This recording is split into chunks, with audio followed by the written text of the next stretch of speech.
इंसान को ज़िंदगी में हमेशा खुश मिजाज रहना चाहिए और अल्लाह ताला का शुक्र अदा करना चाहिए। इस तरह से इंडिपेंडेंस नहीं होती, फ्रीडम नहीं होती। ये क्या स्टेप्स होते हैं कारोबार स्टार्ट करने से पहले अपने माइंडसेट को चेंज करने के? अब अगर आपने यूट्यूब चैनल बना लिया या आप अगर फाइबर पे गिग आपने बना लिया, फ्रीलांसिंग शुरू कर लिया, आपने डिजिटल मार्केटिंग का सीख लिया, ग्राफिक्स का सीख लिया कि हाँ मेरा आइडिया इज़ बेस्ट और मैं ये प्रॉब्लम को सॉल्व कर रहा हूँ। ये एक टेक्निकल गैप है मार्केट में, सोशल। तो आपने अपनी लाइफ के अंदर ऐसा क्या स्टेप लिया जिससे आप की लाइफ को आज तक जो आपकी लाइफ को इम्पैक्ट करता है? इम्पैक्ट करता है, पता है इंसान को ज़िंदगी में मेरे ख्याल से कोई ऐसा स्टेप इंसान को ज़िंदगी में हमेशा खुश मिजाज रहना चाहिए और अल्लाह ताला का शुक्र अदा करना चाहिए। इसलिए मेरी सारे स्टेप जितने भी मैंने ज़िंदगी में आज तक लिए मुझे ये चीज़ का अल्लाह ताला का शुक्र है कि मुझे ज़िंदगी में कोई रिग्रेट को पछतावा या कोई ऐसा वो चीज़ नहीं है कि ये वाला स्टेप मैं ले लिया तो उसने मेरी ज़िंदगी बदल दी। अ, वो तो मतलब बहुत ज़्यादा उस तरह की चीज़ें आती हैं कि ये वाला मैं कर लेता, ये वाला किया तो मतलब इससे ये वाली चीज़ मिल गई, ये डायरेक्शन में चला गया, ये डायरेक्शन में चला गया। मगर हर हाल में अल्लाह ताला का शुक्र अदा करना चाहिए और मेरी ज़िंदगी में मुझे कोई रिग्रेट नहीं है, कोई पछतावा नहीं है। जो जी। हुआ बेस्ट हुआ और I have lived my the best part, like I have lived the best life. मुझे कोई उसमें नहीं है, पछतावा नहीं है और शायद मुझे होना भी क्यों हो भी क्यों पछतावा जी। हो भी क्यों, क्योंकि मैंने वो ज़िंदगी गुजारी और वो ज़िंदगी अभी गुजार रहा हूँ अल्हम्दुलिल्लाह कि जो शायद लोग उसकी ख्वाहिश करते हैं, जिस ज़िंदगी की लोग ख्वाहिश करते हैं वो फैसिलिटीज़। क्योंकि देखो जितना आप ऊपर देखोगे ना, ये बात याद रखना, अभी आप इस एज में हो, जितना इंसान ऊपर देखेगा उतना ही नाशुक्रा होगा। अपने से ऊपर फाइनेंशियली लोगों को देख लो या किसी भी और चीज़ को देख लो, जितना इंसान ऊपर देखेगा ना तो नाशुक्रा ही होगा। यार मेरे पास ये नहीं है, ये फैसिलिटी नहीं है, ये चीज़ें मेरे पास कमी है, ये मुझे नहीं अल्लाह ताला ने दिया, ये नहीं दिया, वो मुझे होता तो ये नहीं। जब तक आप अपने से नीचे देखते हो ना, जब तक आप अपने से नीचे किसी भी सेंस में फाइनेंशियली देख लो, हेल्थ वाइज देख लो या किसी भी और चीज़ में देख लो, जब आप नीचे देखते हो ना तो आपको अल्लाह ताला की दी हुई नेमतों का और से और से और शुक्र अदा करते हो कि अल्लाह ताला। अब मैं आप कभी मुझे तो ये चीज़ का होता है कि मतलब कभी भी हॉस्पिटल में चले जाओ तो मैं तो अल्लाह ताला से माफ़ी मांगता हूँ और इस चीज़ का शुक्र अदा करता हूँ कि अल्लाह ताला मेरे अंदर कौन सी ऐसी क्वालिटी है कि अल्लाह ताला ने मुझे हाथ पाँव ज़हन हर चीज़ सलामत रखा हुआ है। जी। जी। कौन सी मुझे तो नज़र नहीं आती कि मेरे अंदर ये वाली क्वालिटी है कि जिसकी वजह से मैं जी बड़ा मेरे अंदर ये खसूसियत है भाई, जिसकी वजह से अल्लाह ताला ने मुझे हॉस्पिटल में बीमार नहीं रखा हुआ या जी। मुझे कोई बीमारी नहीं लगी। इसमें इंसान का क्या कमाल है? या फिर मैं किसी को जब मैं सड़क पे जा रहा होता हूँ, रोड रोड साइड देखता हूँ तो लोग कोई सड़क पे सो रहे हैं, कोई कैसी भी कंडीशन में, तो मैं अल्लाह ताला का शुक्र अदा करता हूँ कि यार मेरे अंदर कौन सी ऐसी क्वालिटी है कि अल्लाह ताला ने मुझे घर पे इतनी फैसिलिटीज़ के साथ रहने के लिए, बारिश आ जाए, ये इस तरह का जैसा मर्ज़ी मौसम आ जाए, रहने के लिए अल्लाह ताला ने कितना पीसफुल ज़िंदगी दी है। मेरे अंदर क्या क्वालिटी है और उसके अंदर क्या कमी है? ये अल्लाह का ही करम है। तो यही बात है, जब तक आप ये चीज़ें अपने से नीचे वाले जिन और मतलब आप देखते हैं तो आप अल्लाह ताला का शुक्र अदा और से शुक्र और शुक्र अदा करते हो। और जब तक आप फिर देखते हो ऊपर वाले कि जी ये देख लें, उसको ये मिला, उसको ये मिला, उसको ये मिला, तो इंसान उतना ही नाशुक्रा होता है। तो जी। ये मैं आपको ज़रूर कहूँगा कि अल्लाह ताला का हर हाल में शुक्र अदा करना चाहिए और जो आपको मिला, बेस्ट मिला और वही मिलना था आपके नसीब में। तो इसलिए कोई रिग्रेट नहीं होना चाहिए और कोई ऐसी होनी नहीं चाहिए।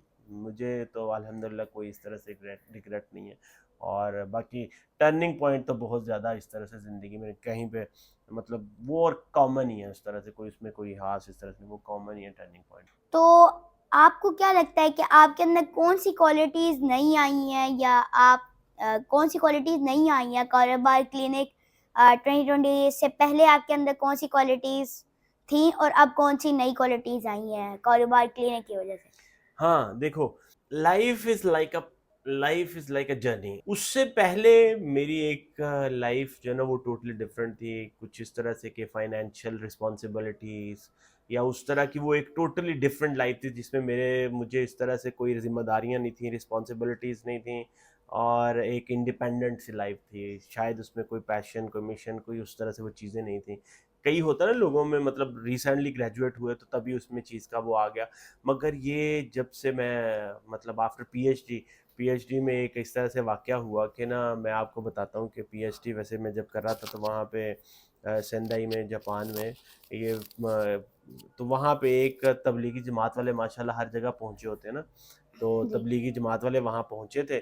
तो वो तबलीगी जमात वाले माशाल्लाह मुझसे कहते हैं कि जी आप क्या करते हैं यहाँ पे? मैंने कहा जी मैं पीएचडी कर रहा हूँ। किस में करते हैं? जी मैं बिज़नेस में कर रहा हूँ। वो बंदे ने बस इस तरह से बात हुई, वो कहते हैं कि जी आप बिज़नेस तो किया जाता है। तो मैंने फिर वहाँ से मेरा ये चीज़, वो एक आप इसको समझ लो कि एक टर्निंग पॉइंट भी था, या इस तरह से चीज़ें कि मैंने कहा अच्छा चलो करके देख लेते हैं। तो तब से फिर बिज़नेस का मेरा ज़हन था, और तब से वो चीज़ें चेंज हो गई। और किताबों से पढ़ना, और लाइक उनकी लर्निंग, ये नहीं है कि वो उसकी कोई वैल्यू नहीं है, उसकी अपनी एक बहुत ज़्यादा इंपॉर्टेंस, अपना एक वेट है। मगर जो आप प्रैक्टिकल लर्न करते हो, खुद करके चीज़ें सीखते हो ना, उसकी वेटेज उससे भी ज़्यादा है, क्योंकि उसके उससे आप और किताबें लिख सकते हो, ठीक है ना? तो ये चीज़ है कि मेरी 2020 के बाद जो है ना, जब से अपनी कंपनी सेटअप किया, तो उसमें मेरी लर्निंग ही टोटली डिफरेंट है। प्रैक्टिकल, आपने टीम को किस तरह से लेके चलना है, बिज़नेस को आपने किस तरह से लेके चलना है, आपका पैशन क्या चीज़ है, आपको इंडिपेंडेंस कितनी ज़्यादा मिल रही है हर चीज़। तो उसके बाद तो लर्निंग ही आपकी टोटली डिफरेंट है ना। लीडरशिप, जो असल में जो चीज़ आप ये समझ लो कि जो असल में मैंने कारोबार या बिजनेस या पीपल एम्पावरमेंट, यूथ एम्पावरमेंट, ये सारी चीज़ें सीखी ही तब से हैं, जब से मैंने अपने जो है ना बिजनेस को इनिशिएट किया, बिजनेस की साइड पे जब के, क्योंकि जॉब वाली साइड की लर्निंग आपकी वो एक डिफरेंट होती है, जी। और उसमें आपका जो है ना उस तरह से इंडिपेंडेंस नहीं होती, फ्रीडम नहीं होती। मगर कारोबार में आपकी एक लर्निंग टोटली डिफरेंट है। और मैं आपको बताऊं कि कारोबार हर इंसान को करना चाहिए, और रिलीजियसली भी इसकी एंडोर्समेंट है तो बिल्कुल। मगर ये कि कारोबार हर इंसान को, फ्रीलांसिंग कर लें, ठीक है, that is also kind of कारोबार, यू नो। तो कारोबार हर इंसान को करना चाहिए, वो ज़रूर करे, क्योंकि और एक उसकी वैल्यू, उसकी समझ, उसकी अहमियत, उसकी जो इम्पोर्टेंस है ना, वो तभी लगती है, पता चलता है जब इंसान को, जब उसमें करता है, ठीक है। तो उससे पहले वो रिस्क भी लेना पड़ता है, समझ रहे हो, उसमें रिस्क भी बहुत ज़्यादा है। फैसले आपने कंपनी के, आपने हर चीज़ के खुद ही करने हैं, उसके जो है ना एम्प्लॉयज़ के मैटर, उसके एचआर के मैटर, उसके बिजनेस डेवलपमेंट के, मार्केटिंग के, सारे डोमेन्स को आपने खुद लेके चलना है, टीम वर्क को लेके चलना है। तो मगर उसकी जो अल्टीमेटली बेनिफिशरी है वो भी तो आप खुद ही है ना। तो इसलिए कारोबार हर इंसान को करना चाहिए, और यूथ को, और जितने यंगस्टर्स हैं उनको मैं तो यही चीज़ कहूँगा कि आपको स्टार्टअप्स के ऊपर फोकस करना चाहिए, मगर उसमें कंसिस्टेंसी होना बहुत ज़्यादा ज़रूरी है। तो अपने माइंडसेट को जो है वो जॉब के माइंडसेट से कारोबारी माइंडसेट के ऊपर किस तरह स्विच कर सकते हैं? मतलब बिफोर कारोबार क्या स्टेप्स होने चाहिए आपके? आइडिया होना, आपके पास आइडिया भी है, आप लोग किस तरह कर सकते हैं? आपको इन्वेस्टर चाहिए। ये क्या स्टेप्स होते हैं कारोबार स्टार्ट करने से पहले अपने माइंडसेट को चेंज करने के लिए? देखिए, इसमें जो है ना वो 2 चीज़ें, कि कारोबार क्या, आप एक फ्रेश ग्रेजुएट हैं और आप अब कारोबार करना चाह रहे हैं, उसके लिए स्टोरी, उसके लिए आपकी रिक्वायरमेंट्स टोटली डिफरेंट हैं। और अगर आप एक ऑलरेडी जॉब माइंडसेट के साथ जॉब कर रहे हैं, तो वहाँ पे आपने किस तरह से उसको शिफ्ट करना है, उसके लिए आपकी रिक्वायरमेंट, उसके डायनामिक्स टोटली डिफरेंट है। जब आप फ्रेश ग्रेजुएट होते हैं तो आपके ऊपर अर्निंग का इतना बर्डन नहीं होता, आप उसमें रिस्क ले सकते हैं, और आप उसमें अगर इन्वेस्टमेंट आपको चाहिए तो आप उसको भी कलेक्ट कर सकते हैं, उसको, उसके लिए मेहनत कर सकते हैं, आपको इन्वेस्टमेंट भी मिल जाए। तो मगर उसके उसके बाद अगर आप जॉब कर रहे हैं, जॉब से अगर आपने स्विच करना है एंटरप्रेन्योरशिप के ऊपर, एक स्टार्टअप के ऊपर, बिजनेस के ऊपर, उसके ऊपर आपको फाइनेंशियल बर्डन भी आपको है, आपके ऊपर प्रेशर भी होगा, बिकॉज आपने एक अच्छी खासी आपके पास सैलरी आ रही है और एकदम वो रुक जाएगी, उसको छोड़ना, वो भी एक, उसके डायनामिक्स टोटली डिफरेंट है। इसलिए हुँ। दोनों ऑप्शंस आपके, उसके लिए जो है ना वो सिनेरियो टोटली डिफरेंट है। तो मैं यही रिकमेंड करूँगा कि आप जब भी बिजनेस करें, कोशिश करें कि अगर आपके पास 100 रुपये है ना, तो उसमें से 20 रुपये आप करें, 20 रुपये, 30 रुपये, मतलब लेस देन, मतलब 50%, ताकि आपका इन्वेस्टमेंट करना, बिजनेस को सेटअप करना एक डिफिकल्ट टास्क तो नो डाउट है, मगर उसको चलाना दैट इज मोर डिफिकल्ट। जी कारोबार सेटअप करना, आपने एक बहुत अच्छा बिजनेस रेस्टोरेंट सेटअप कर लिया है, आपने एक कंपनी बना ली है, सारा सेटअप कर लिया है, कोई भी आपने, मगर उसको चलाना दैट इज मोर डिफिकल्ट। अब अगर आपने यूट्यूब चैनल बना लिया, या आप अगर फाइवर पे गिग आपने बना लिया, फ्रीलांसिंग शुरू कर लिया, आपने डिजिटल मार्केटिंग का सीख लिया, ग्राफिक्स का सीख लिया, जी सीखना तो 2 महीने में सीख लिया आपने ये, मगर उसको बेचना, क्लाइंट लेके आना दैट इज मोर डिफिकल्ट। तो इसलिए आप अपने बिजनेस को जब भी करें तो कोशिश करें कि जो ना थोड़ी इन्वेस्टमेंट से करें, और इनिशियली आप थोड़ी इन्वेस्टमेंट आप देखें, उसके में भी हर बंदे का क्राइटेरिया डिफरेंट है। किसी के पास 10 करोड़ की है, उसके लिए 1 करोड़ थोड़ी इन्वेस्टमेंट है, किसी के लिए 10,000 की इन्वेस्टमेंट है, उसके लिए 10,000 रुपये की इन्वेस्टमेंट। अपने बजट को उस तरह से देखते हुए जो है ना हर बंदा अपना उसको करे।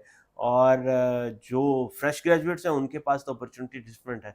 आपके पास आइडिया अगर अच्छा है तो आपको उसके ऊपर कंसिस्टेंसी होना भी बहुत ज़्यादा ज़रूरी है, उसके अंदर पैशन होना भी बहुत ज़्यादा ज़रूरी है, उसके अंदर आपको अवेयरनेस, उसके अंदर कॉन्फिडेंस होना भी बहुत ज़्यादा ज़रूरी है कि हाँ मेरा आइडिया इज़ बेस्ट और मैं ये प्रॉब्लम को सॉल्व कर रहा हूँ, ये एक टेक्निकल गैप है मार्केट में, सोशल इशू है जिसको मैं सॉल्व कर रहा हूँ, तो वो चीज़ें आपके अंदर होना बहुत ज़्यादा ज़रूरी हैं।